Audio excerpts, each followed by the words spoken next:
இங்கே கூடியிருக்கிற அத்துணை தலைவர்களுக்கும் இந்த கூட்டத்தில் பறையர் பேரவை சார்ந்த ஒரு பறையரை கூப்பிட்டு அவருடைய கருத்தையும் இங்கே பதிவு செய்வதற்கு ஒரு ஆதரவு வழங்கிய மீண்டும் சின்ன மருத்துவர் ஐயாவுக்கு நன்றி கூறி, பொதுவாக இன்றைக்கு தமிழகத்தில் இந்த சாதிவாரி கணக்கெடுப்பு அப்படின்னா என்னன்னு பலர் தெரியாம ஏதோ சாதிவாரி கணக்கெடுப்பு என்று சொன்னால் ஏதோ தமிழகத்தில் இருக்கிற சாதி தலைகளை எண்ணுவது என்று நினைக்கிறாங்க. பொதுவாக மக்கள் தொகை கணக்கெடுப்பு, சாதிவாரி கணக்கெடுப்பு, அதாவது மக்கள் தொகை கணக்கெடுப்பு, ஒட்டுமொத்த மக்கள் தொகை கணக்கெடுப்புன்னு ரெண்டு இருக்கு. மக்கள் தொகை கணக்கெடுக்கிற பொழுது ஒவ்வொரு மக்கள் தொகை கணக்கெடுப்பிலும் இந்த நாட்டில் இருக்கிற பட்டியல் சமூக மக்கள், எஸ்சி எஸ்டி மக்களின் வாழ்வாதாரம், என் வீடுனா என் வீட்டில் எத்தனை பேர் இருக்கும், என்னோட பொருளாதார வசதி என்ன, என் வீட்டில் என்ன வசதி வாய்ப்பு இருக்குது, நான் என்ன வேலை செய்கிறேன், நான் என்ன படிக்கிறேன் அப்படிங்கிறத ஒரு கணக்கெடுப்பு எடுப்பாங்க பொதுவாக மக்கள் தொகை கணக்கெடுப்பில்.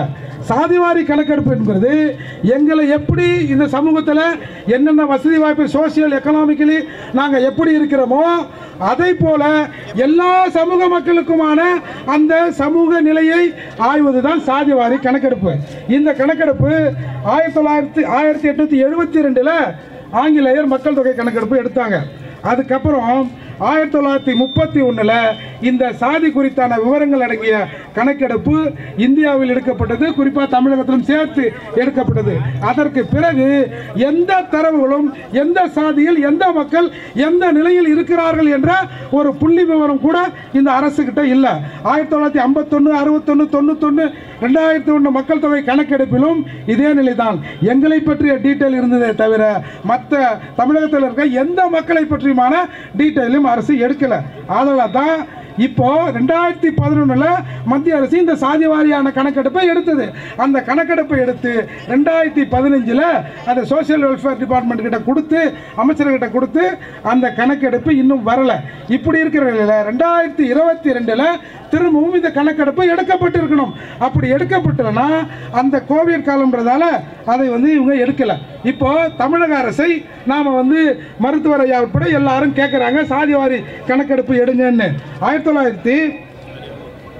ஜூன் 22 கேரளாவில் 1968 இந்த மாதிரி ஒரு சாதிவாரி கணக்கெடுப்பை எடுத்து அந்த மக்களின், அந்த நாட்டில் கேரளாவில் உள்ள மக்களின் அந்த வாழ்க்கை தரத்தை எப்படி ஒட்டுமொத்தமாக உயர்த்துவது என்ற அக்கறையில் அந்த நாட்டின் முதல்வர், அந்த மாநிலத்தின் முதல்வர் அந்த சாதிவாரி கணக்கெடுப்பை எடுத்தார்.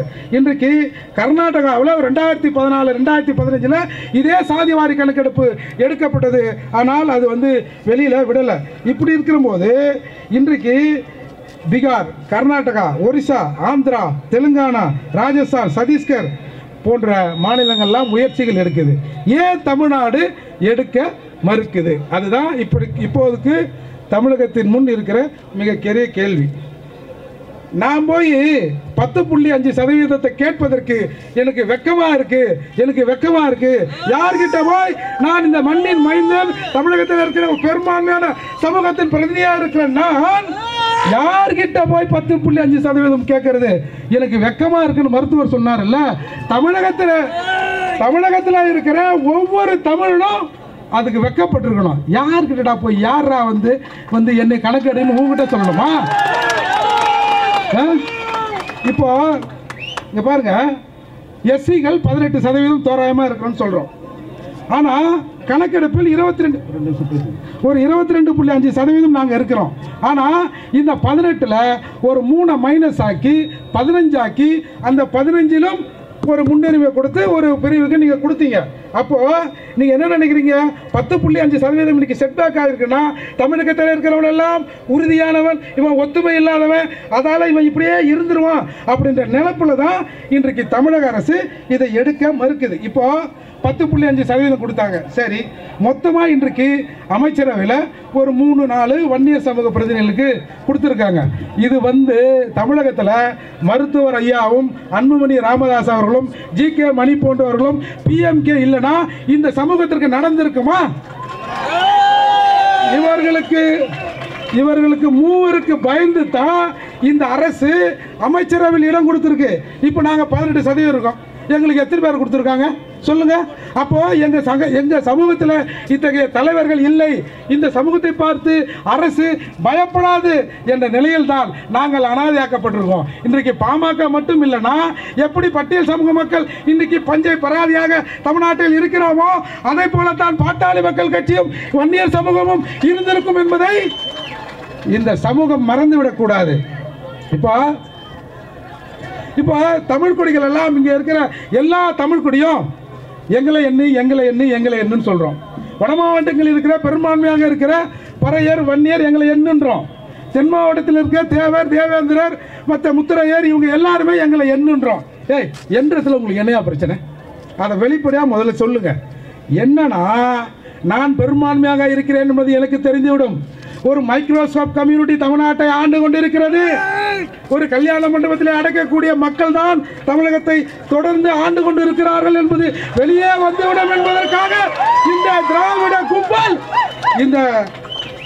இதை எடுக்க மறுக்கிறாங்க. எனவே இங்க வந்துங்க தமிழர்கள் ஏதோ ஒரு கூட்டத்துக்காக வந்தோம், கூடணும் போனோம், கூடி கலைஞ்சிருவாங்க அப்படின்னு இந்த அரசு நினைக்குது இல்ல.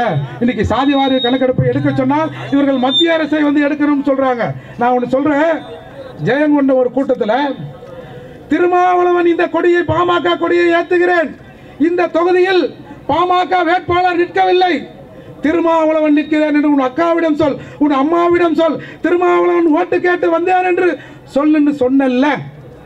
எங்க அப்பா கூட ஒரு மணி நேரம் என் பக்கத்தில் உட்கார்ந்து எனக்கு சாப்பாடு பரிமாறதில்லை. ஆனால் மருத்துவர் ராமதாஸ் அவர்கள் ஒரு மணி நேரம் என் தந்தையை போல என் பக்கத்திலே உட்கார்ந்து எனக்கு சோறு போட்டார் என்று சொல்லிய நபர்கள் இன்னைக்கு திமுக என்ற கூட்டணியில் பாமக என்ற ஒரு கட்சி வந்தால் விசிக இருக்காது என்று சொல்றல்ல. இதுதான் திராவிடத்தின் சூழ்ச்சி.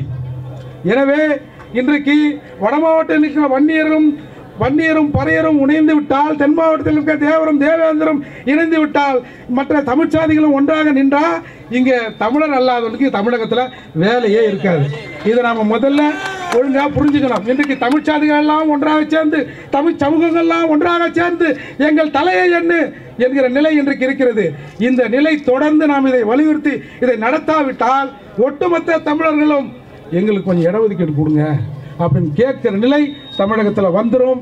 எனவே இன்றைக்கு இந்த கூட்டம் என்பது ஏதோ கூடி கலைச்சிட்டாங்க, பறையரும் வன்னியரும் சேர்ந்து ஒரே மேடையில் நின்றார்கள் என்பதல்ல.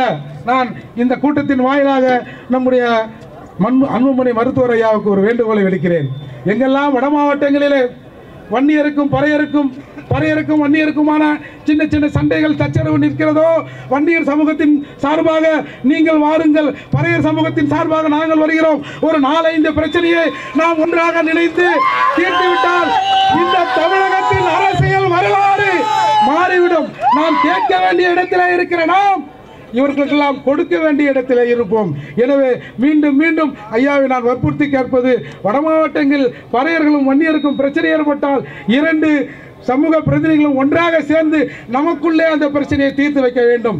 ஏனென்று சொன்னால் இந்த 2 பெரும் சமூகம் இணைந்து விடக் கூடாது என்பதில் இங்கே இருக்கிற திராவிட கட்சிகள் முனைப்பாக இருக்கின்றன.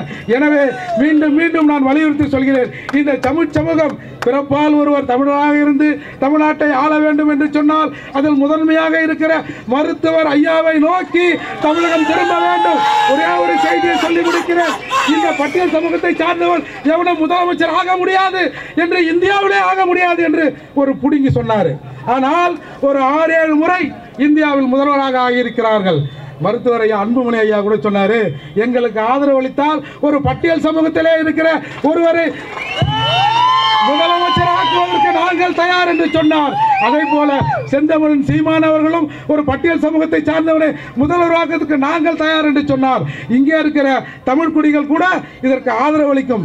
நாம் 1 வருடம் 2 வருடம் 3 வருடம் நமக்குள்ள பங்கு போட்டு இந்த முதலமைச்சர் பதவியை நாம் அனுபவிப்போம். தமிழ்நாட்டை தமிழர்களே ஆளுவோம். அதற்கு இந்த கூட்டணி நிச்சயமாக தொடர்ந்து இருக்க வேண்டும். எங்கெல்லாம் சமூகத்திலே பிரச்சனை ஏற்படுகிறதோ அந்த பிரச்சனையை கையாள்வதில் நாம் ஒன்றாக நின்று தமிழகத்தை மாற்ற வேண்டும். இந்த கேட்கிற நிலையை மறுத்து கொடுக்கிற நிலைக்கு நாம் வர வேண்டும் என்று சொன்னால் தமிழராக ஒன்றிணைய வேண்டும்.